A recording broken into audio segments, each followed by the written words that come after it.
सरस्वती व्यासं ततो जयमुदीरये। मूकं करोति वाचालं पंगुलंघयते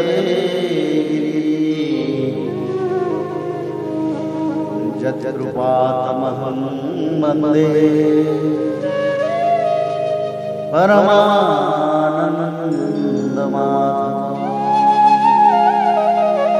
माधवो वाक्यं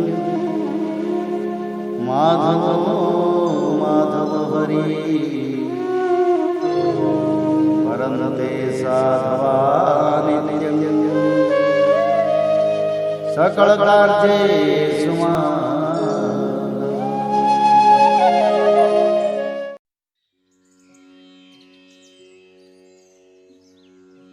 ओम नमो भगवते वासुदेवाय।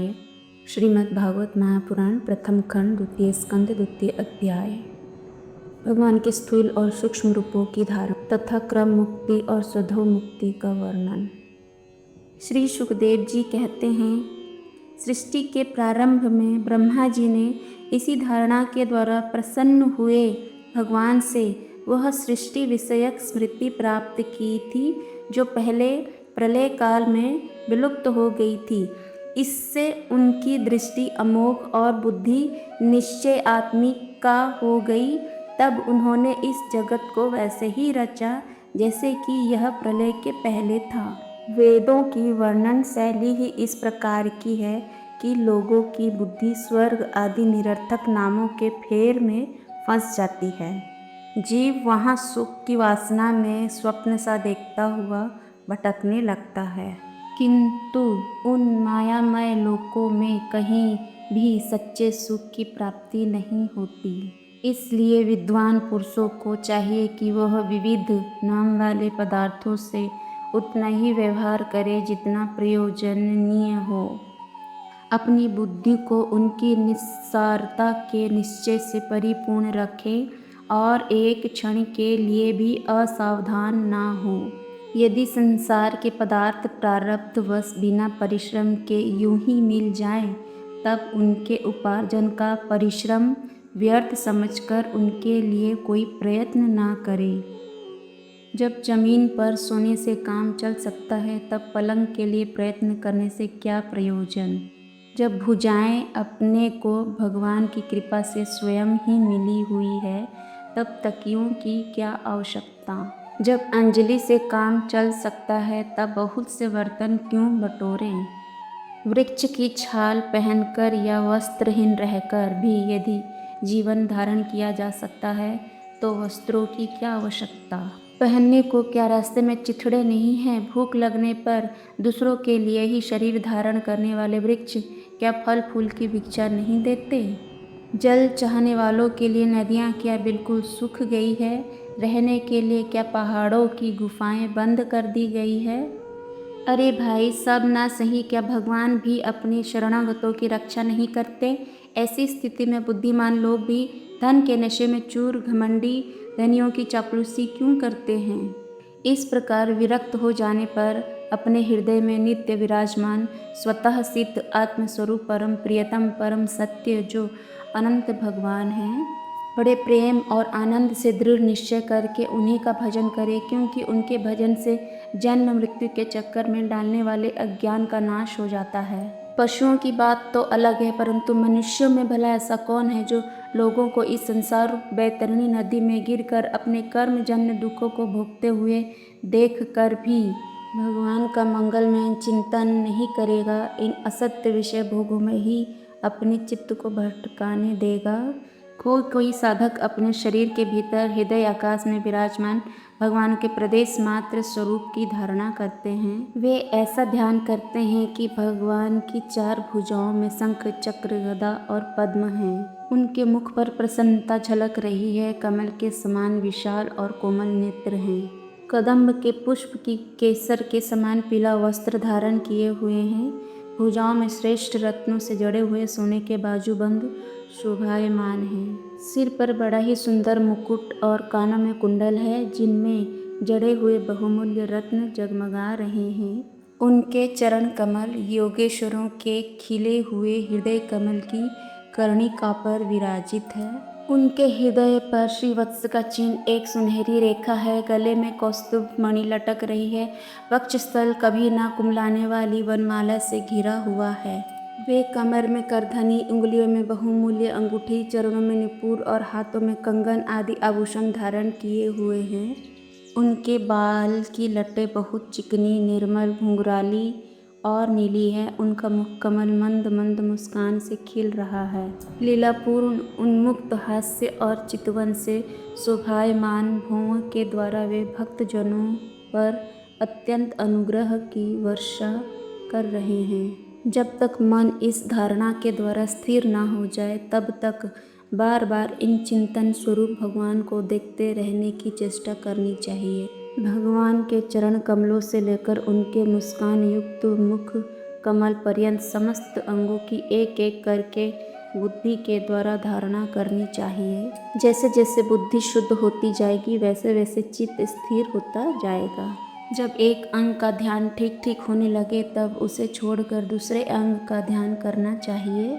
ये विश्वेश्वर भगवान दृश्य नहीं दृष्टा हैं, सगुण निर्गुण सब कुछ इन्हीं का स्वरूप है। जब तक इनमें अन्य प्रेममय भक्ति योग न हो जाए तब तक साधक को नित्य नैमित्तिक कर्मों के बाद एकाग्रता से भगवान के उपयुक्त स्थूल रूप का ही चिंतन करना चाहिए। परीक्षित, जब योगी पुरुष इस मनुष्य लोक को छोड़ना चाहे तब देश और काल में मन को ना लगाए। सुखपूर्वक स्थिर आसन से बैठकर प्राणों को जीतकर मन से इंद्रियों का संयम करे। तदंतर अपनी निर्मल बुद्धि से मन को नियमित करके मन के साथ बुद्धि को क्षेत्रज्ञ में और क्षेत्रज्ञ को अंतरात्मा में लीन कर दे। फिर अंतरात्मा को परमात्मा में लीन करके धीर पुरुष उस परम शांतिमय अवस्था में स्थित हो जाए। फिर उसके लिए कोई कर्तव्य शेष नहीं रहता। इस अवस्था में सत्वगुण भी नहीं है, फिर रजोगुण और तमोगुण की तो बात ही क्या है। अहंकार, महत्त्व और प्रकृति का भी वहाँ अस्तित्व नहीं है। उस स्थिति में जब देवताओं के नियामक काल की भी दाल नहीं गलती तब देवता और उनके अधीन रहने वाले प्राणी तो रह ही कैसे सकते हैं। योगी लोग यह नहीं इस प्रकार परमात्मा से भिन्न पदार्थों का त्याग करना चाहते हैं और शरीर तथा उसके संबंधी पदार्थों में आत्मबुद्धि का त्याग करके हृदय के द्वारा पद पद पर भगवान के जिस परम पूज्य स्वरूप का आलिंगन करते हुए अनन्य प्रेम से परिपूर्ण रहते हैं वही भगवान विष्णु का परम पद है। इस विषय में समस्त शास्त्रों की सम्मति है। ज्ञान दृष्टि के बल से जिसके चित्त की वासना नष्ट हो गई है उस ब्रह्मनिष्ठ योगी को इस प्रकार अपने शरीर का त्याग करना चाहिए। पहले एड़ी से अपनी गुदा को दबाकर स्थिर हो जाए और तब बिना घबराहट के प्राण वायु को 60 चक्र भेदन की रीति से ऊपर ले जाएं। मनस्वी योगी को चाहिए कि नाभि चक्र मणिपुर में स्थित वायु को हृदय चक्र अनाहत में, वहाँ से उदान वायु के द्वारा वक्षस्थल के ऊपर विशुद्ध चक्र में, फिर उस वायु को धीरे धीरे तालु मूल में विशुद्ध चक्र के अग्रभाग में चढ़ा दें। तदंतर 2 आँख, 2 कान, 2 नासा छिद्र और मुख, इन 7 छिद्रों को रोक कर उस तालु मूल में स्थित वायु को भौं के बीच आज्ञा चक्र में ले जाएं। यदि किसी लोक में जाने की इच्छा ना हो तो आधी घड़ी तक उस वायु को वहीं रोककर स्थिर लक्ष्य के साथ उसे सहस्रार में ले जाकर परमात्मा में स्थित हो जाएं। इसके बाद ब्रह्मरंध्र का भेदन करके शरीर इंद्रियादि को छोड़ दें।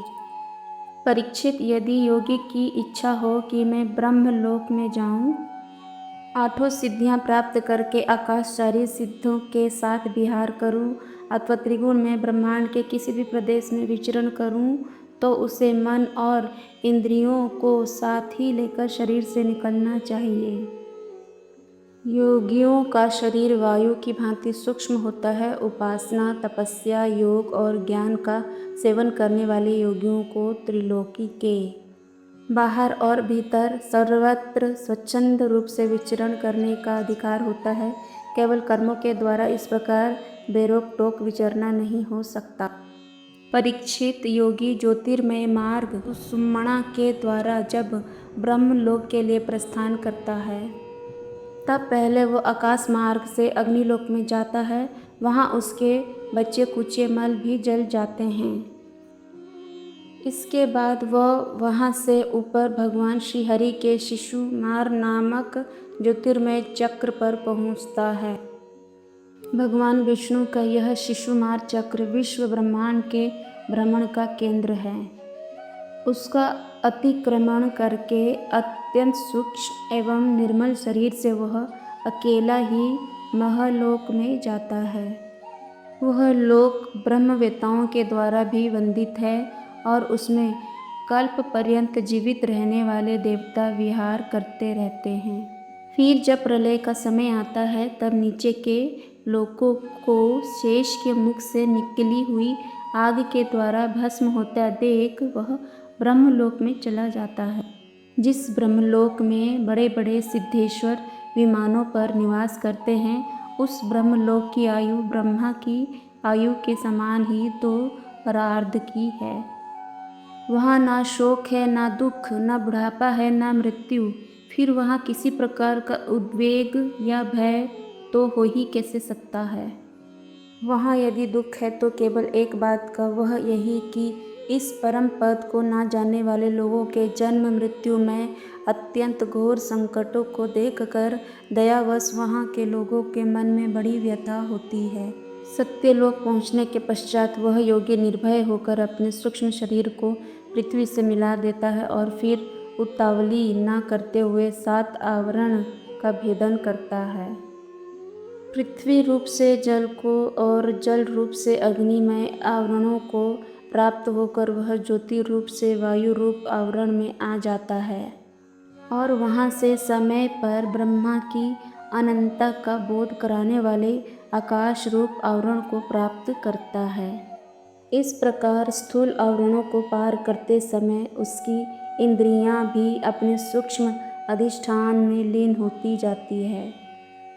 घ्राणेन्द्रिय गंध तन मात्रा में, रसना रस तन मात्रा में, नेत्र रूप तन मात्रा में, त्वचा स्पर्श तन मात्रा में, श्रोत्र शब्द तन मात्रा में और कर्मेंद्रियां अपनी अपनी क्रिया शक्ति में मिलकर अपने अपने सूक्ष्म स्वरूप को प्राप्त हो जाती है। इस प्रकार योगी पंचभूतों के स्थूल सूक्ष्म आवरणों को पार करके अहंकार में प्रवेश करता है।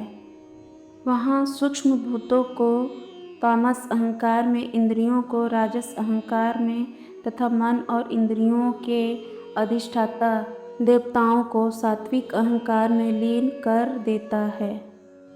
इसके बाद अहंकार के सहित लय रूप गति के द्वारा महत्तत्व में प्रवेश करके अंत में समस्त गुणों के लय स्थान प्राकृतिक रूप आवरणों में जा मिलता है। परीक्षित, महाप्रलय के समय प्राकृतिक रूप आवरण का भी लय हो जाने पर वह योगी स्वयं आनंद स्वरूप होकर अपने उस निरावरण रूप से आनंद स्वरूप शांत परमात्मा को प्राप्त हो जाता है, जिससे इस भगवन्मयी गति की प्राप्ति हो जाती है। उसे फिर इस संसार में नहीं आना पड़ता। परीक्षित, तुमने जो पूछा था उसके उत्तर में मैंने वेदोक्त द्विविधि सनातन मार्ग, सदोमुक्ति और क्रम मुक्ति का तुमसे वर्णन किया।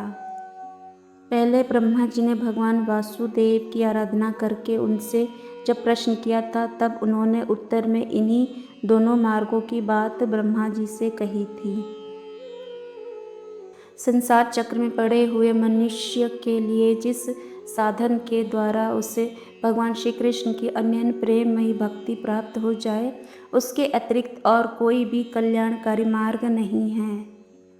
भगवान ब्रह्मा ने एकाग्र चित्त से सारे वेदों का 3 बार अनुशीलन करके अपनी बुद्धि से यही निश्चय किया कि जिससे सर्वात्मा भगवान श्री कृष्ण के प्रति अनन्य प्रेम प्राप्त हो, वही सर्वश्रेष्ठ धर्म है।